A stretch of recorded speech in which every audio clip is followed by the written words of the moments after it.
When I talk to people about board gaming, I'm often asked the question, do you like chess? And I have vivid memories of being a teenager at school, running to the library at lunchtime, grabbing a chess set out and playing that game with my friends. However, nowadays I'm a little bit more lukewarm on the game, mainly because it feels a lot more abstract, it's very analysis paralysis prone, and it probably just doesn't give me that same feeling that it used to. And I think there's much better and more approachable games that are out there. And in this video, we're going to look at my top 5 favorite chess-like games that aren't chess, but feel like chess. Hey Danny, if it's like chess but not like chess, isn't it just not chess? See, that's the whole point of the video. It's like chess, but it's not chess. But it might be for people who used to like chess or like chess right now, but might want to play another game that just feels like chess that's not chess. Do you see what I mean?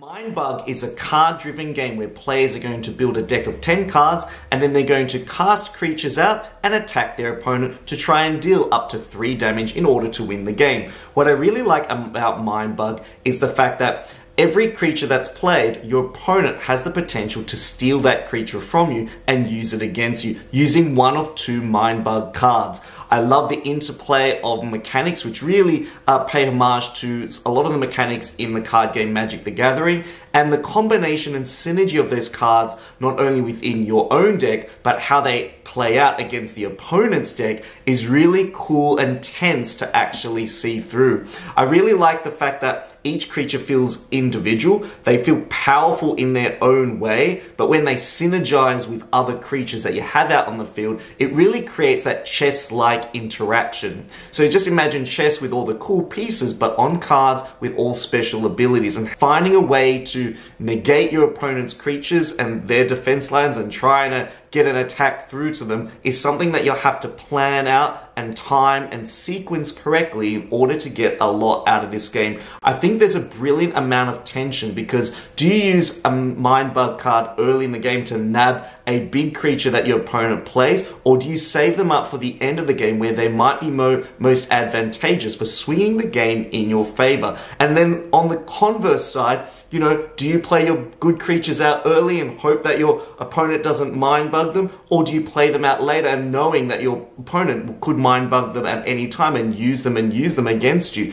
There's that cool psychological interplay and interaction that makes Mindbug such a great mind-boggling mind game. Do you mind? Oh, sorry, did I do something to offend you? Yeah, you Mindbug the creature that I just played. Onitsma is a brilliant chess-style-like game, and what I love about Onitsma is that it takes the heart of chess, tweaks it, simplifies it, but puts it into a new direction. Throughout the game, players are going to control 1 emperor and 4 pawns, or 4 little monks.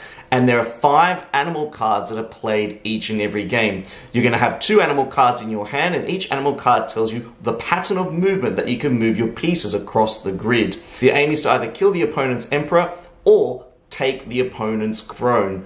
And basically throughout the game you're going to be playing a card, moving your pawn using the pattern, and then placing that used animal card in the shared area, which your opponent will take on the subsequent turn. So whatever moves you take now, your opponents are going to use that move in about 2 turns time. And that interplay of giving something away to your opponent and your opponent potentially using that same move against you is such a cool sense of interaction. You kind of get this cool mirrored effect in the game where every move you make, you think about whether your opponent could potentially use that move against you. I love that sense of tug of war, that sense of dueling with your opponent, but it also means that like in the original game of chess where there are so many different potential options, this game limits those options to just 2. And each time you look at your 2 options, you think, how can I best use this card to move my pieces across the board to maximize my advantage in the game? Hey Danny, this game has got me thinking. Oh yeah? About what? About that time I totally crushed you in chess. Checkmate! Paris, La Cité de la Lumière is a beautiful game of building the city of Paris right from the ground up. The two phases in this game is what makes this game brilliant. The first phase, where you're placing out cobblestones and drafting buildings from a pool, means that you're setting your game up for the following round, where you get to acquire the ability of certain postcards that give you different ways to score throughout the game. And the whole point of trying to score points in lit up districts and using all these different powers and using them to try and give you more points and give you an advantage against your other player makes this game so beautiful. And not to mention that you're creating this awesome diorama of Paris inside the box itself. And I definitely recommend getting the expansion to the game because it includes the Arc de Triomphe as well as the Eiffel Tower itself. This game just definitely has that sense of crunchiness and the polyomino way of laying out your buildings and trying to, you know, encroach and reach into your opponent's territory through some of the shared cobblestone colors means that it's a game of area control. And there's something so tense about the build-up of this game where what you do in the first half of the game flows on and impacts the second half of the game. Wow, this board game really lights up the table. You're telling me.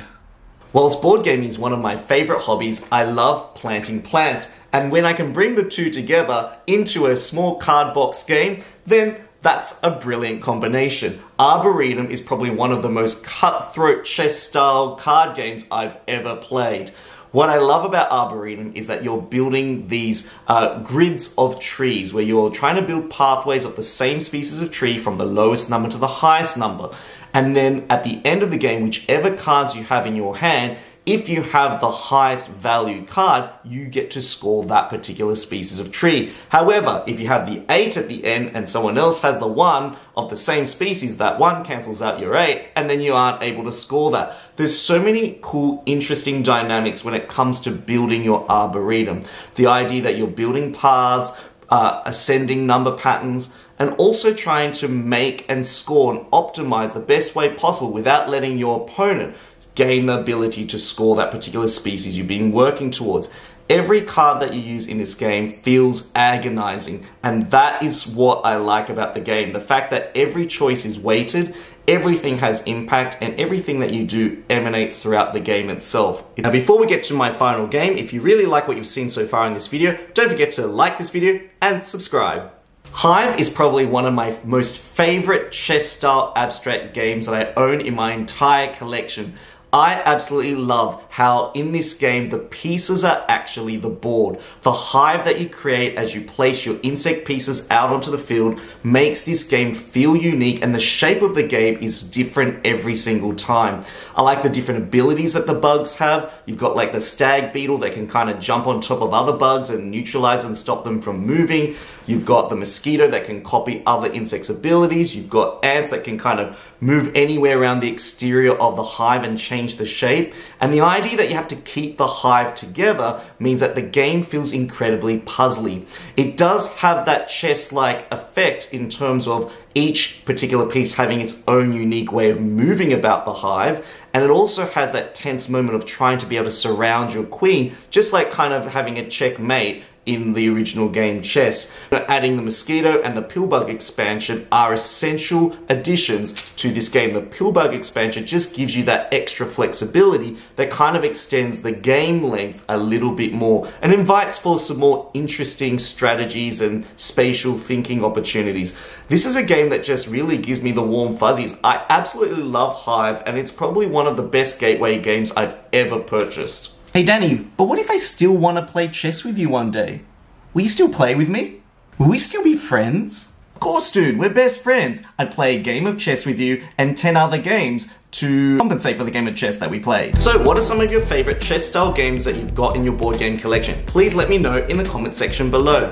Also, if you're a Patreon supporter, thank you so much for continually keeping this channel alive and growing and thriving. Your names are going to appear in the credit scene. Otherwise, this is Danny signing out. If you want to see some more cool board game videos, please check out the videos on my main page. I hope your next game is an amazing one. Goodbye.